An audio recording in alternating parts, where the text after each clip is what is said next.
In the golden age of Hollywood, few love stories burned as brightly or as tumultuously as that of Elizabeth Taylor and Richard Burton. Their romance was not just a passionate affair, but an all-consuming force that captivated the world, making headlines for years.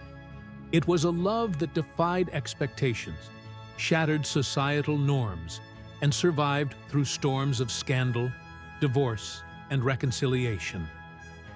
Elizabeth Taylor, already a global icon by the early 1960s, was known for her mesmerizing beauty, extraordinary talent, and dramatic personal life.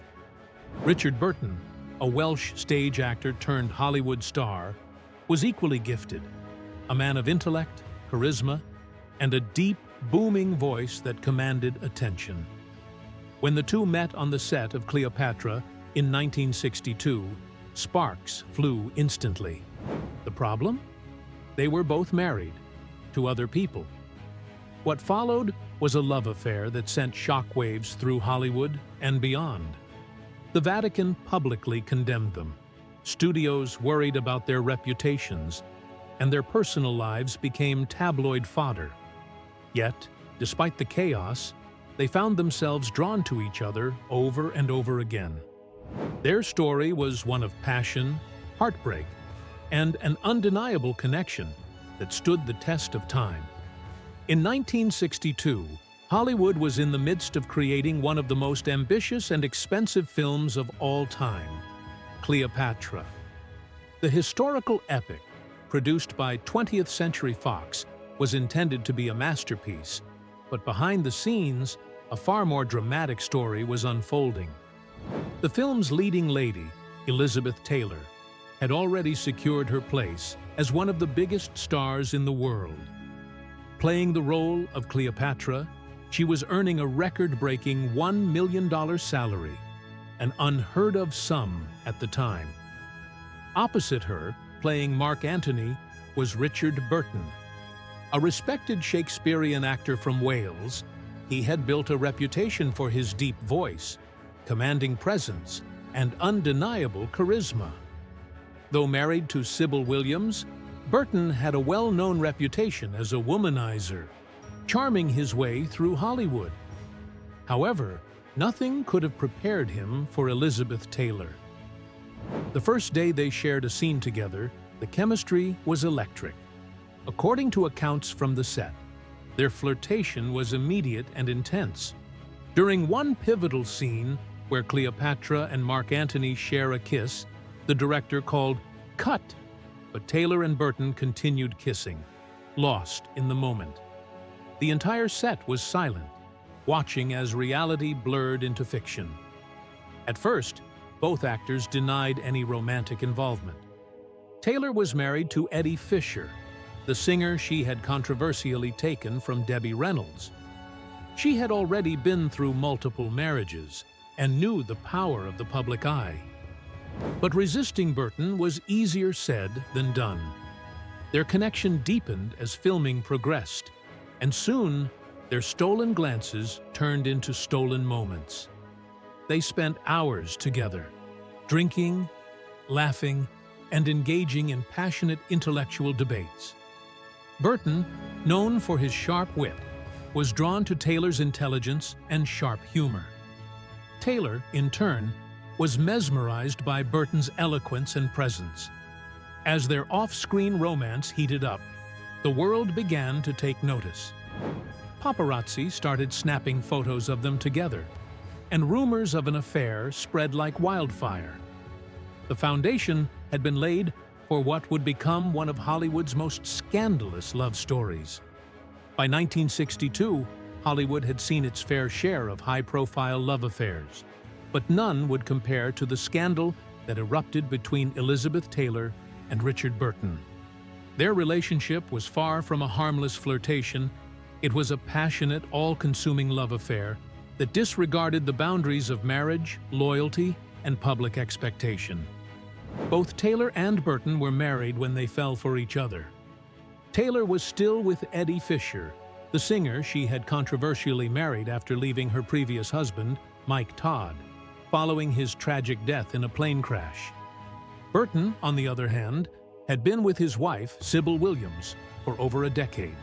However, none of that seemed to matter once their affair began. As filming continued in Rome, the two lovers made no real effort to hide their romance. Paparazzi followed them relentlessly, capturing intimate moments of them together, lounging on yachts, sneaking away to private dinners, and laughing over drinks. The scandal soon exploded onto the front pages of newspapers around the world. Even the Vatican took notice, publishing an article in L'Osservatore Romano condemning their affair as erotic vagrancy. The backlash was intense. Taylor, already branded a homewrecker for her previous relationships, was vilified once again. Religious groups protested against her, denouncing her as immoral. Burton, too, faced public outrage, though he appeared to care little for the judgment of others. The pressure extended beyond their personal lives. 20th Century Fox, which had invested millions into Cleopatra, feared the negative press would ruin the film's success. Despite the controversy, the affair only grew stronger. Burton wrote passionate love letters to Taylor, pouring his heart into every word. Taylor, for her part, found herself addicted to his intellect, humor, and the way he made her feel. It was a relationship built on passion, desire, and a deep emotional connection that neither of them had experienced before. The world watched in shock as their marriages crumbled. By 1964, Taylor had divorced Eddie Fisher, and Burton had left his wife. The two were finally free to be together, legally at least. But if anyone thought their relationship would become peaceful after marriage, they were mistaken. Their love was just as stormy as it was passionate. On March 15, 1964, Elizabeth Taylor and Richard Burton were married in a private ceremony at the Ritz-Carlton in Montreal, Canada. Their union was a media sensation, with journalists scrambling for details of Hollywood's most scandalous love affair turned official marriage. But this was no ordinary love story. It was a tempestuous romance, fueled by passion, power, and an insatiable desire for one another. As husband and wife, Taylor and Burton became one of the most bankable duos in Hollywood. They starred in several films together, captivating audiences with their undeniable chemistry. Their first major project as a married couple was The VIPS, 1963, a drama that mirrored their own lives, full of glamorous settings, high-stakes drama, and illicit romance.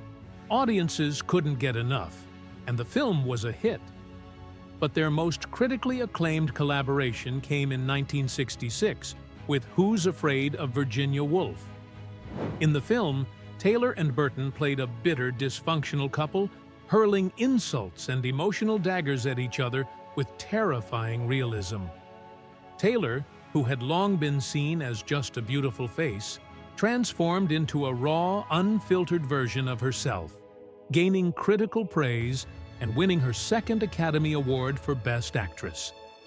Burton's performance was equally lauded, though he lost the Oscar that year, a fact that reportedly irritated him greatly. Off-screen, their relationship was as fiery as their performances. They argued as fiercely as they loved, often engaging in screaming matches that would shake entire hotel floors. Burton, an infamous drinker, could be volatile, and Taylor, never one to back down, matched his intensity. Yet, despite the constant tension, they always found their way back to each other. Their extravagant lifestyle became legendary. They bought jewels, yachts, and mansions on a whim. Burton famously gifted Taylor the Taylor-Burton diamond, a 68-carat stone worth over $1 million, proving that their love affair was as lavish as it was passionate. However, the pressure of fame, constant public scrutiny, and their own emotional volatility began taking a toll on their marriage. They had built an empire together, but cracks were starting to show beneath the surface. Their love story, though still mesmerizing, was becoming more complicated. Elizabeth Taylor and Richard Burton were the epitome of a passionate, all-consuming love affair. But passion can cut both ways. Their relationship was a mix of grand romance and explosive arguments, their emotions swinging wildly between deep affection and intense resentment. The world saw them as the ultimate power couple, but behind closed doors, their marriage was far from perfect. One of the biggest strains on their relationship was Burton's drinking. A heavy drinker, since his early days in theater, his alcoholism worsened over time, affecting both his personal life and professional career. When he drank, his temper flared, and Taylor, who was equally strong-willed, refused to be his punching bag, verbally or emotionally. Their fights were legendary, often erupting in public. They would yell at each other in restaurants, at glamorous Hollywood parties, and even on film sets. Taylor, too, had her own demons. While she wasn't as heavy a drinker as Burton, she had a lifelong struggle with prescription medication, often using it to cope with the pressures of fame, health issues, and the emotional toll of their relationship. The combination of Burton's drinking and Taylor's emotional volatility made their marriage a roller coaster, with highs that soared and lows that crashed into despair. Despite their fiery arguments, they were hopelessly devoted to each other. Burton would write Taylor poetic love letters, filled with passion, longing, and regret for their fights. Taylor, in turn, would forgive him again and again, unable to resist the deep connection they shared. One moment, they would be the perfect couple, traveling the world, buying million-dollar jewels, laughing over inside jokes. The next, they would be engaged in a screaming match that ended with one of them storming out. Yet, their love was never in question. Even their friends and colleagues acknowledged that they were obsessed with each other in a way that was both beautiful and destructive. They weren't just lovers, they were soulmates, bound by a force they couldn't control.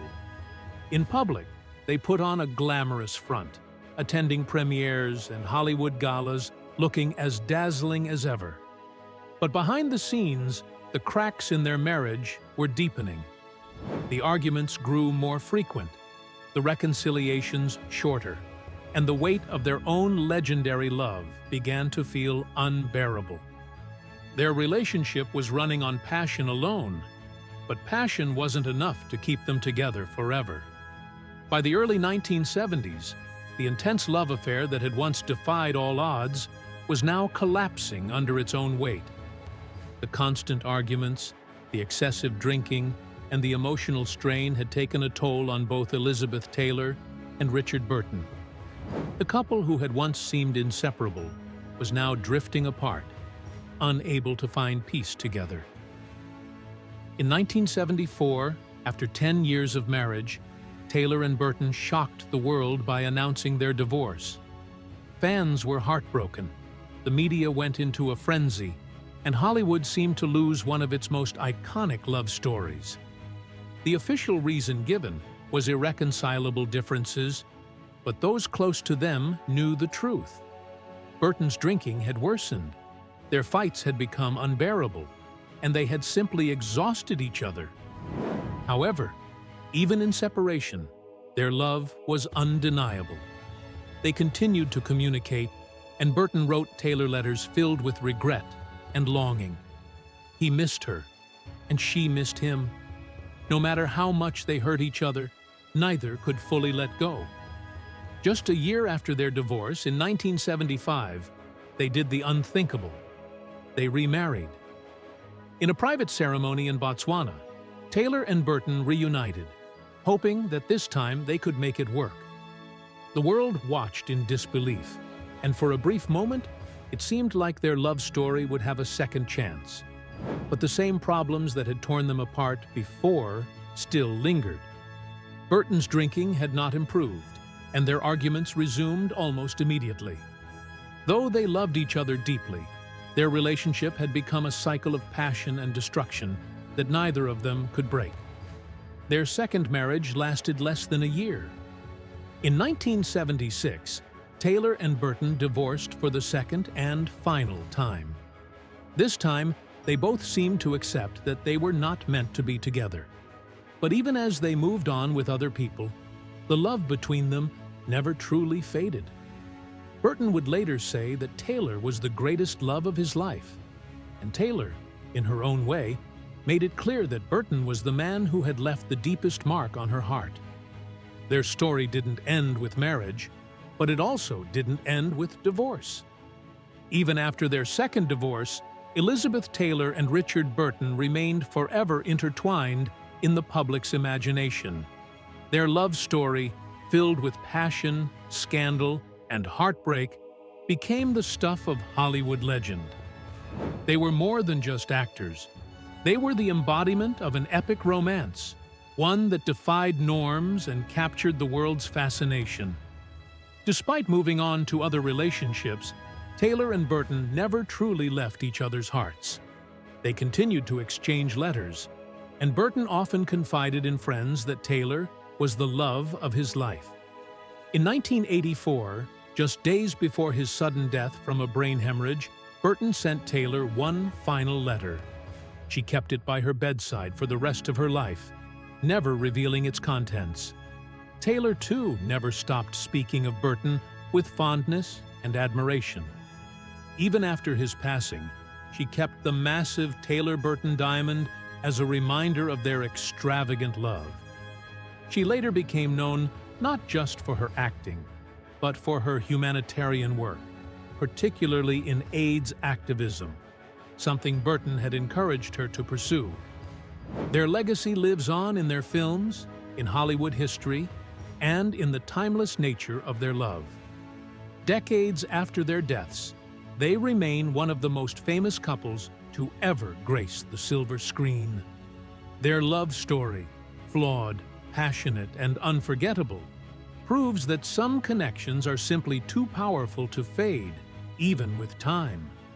Their relationship may not have had a fairy tale ending, but in many ways, it was more than that. It was real, raw, and undeniably legendary.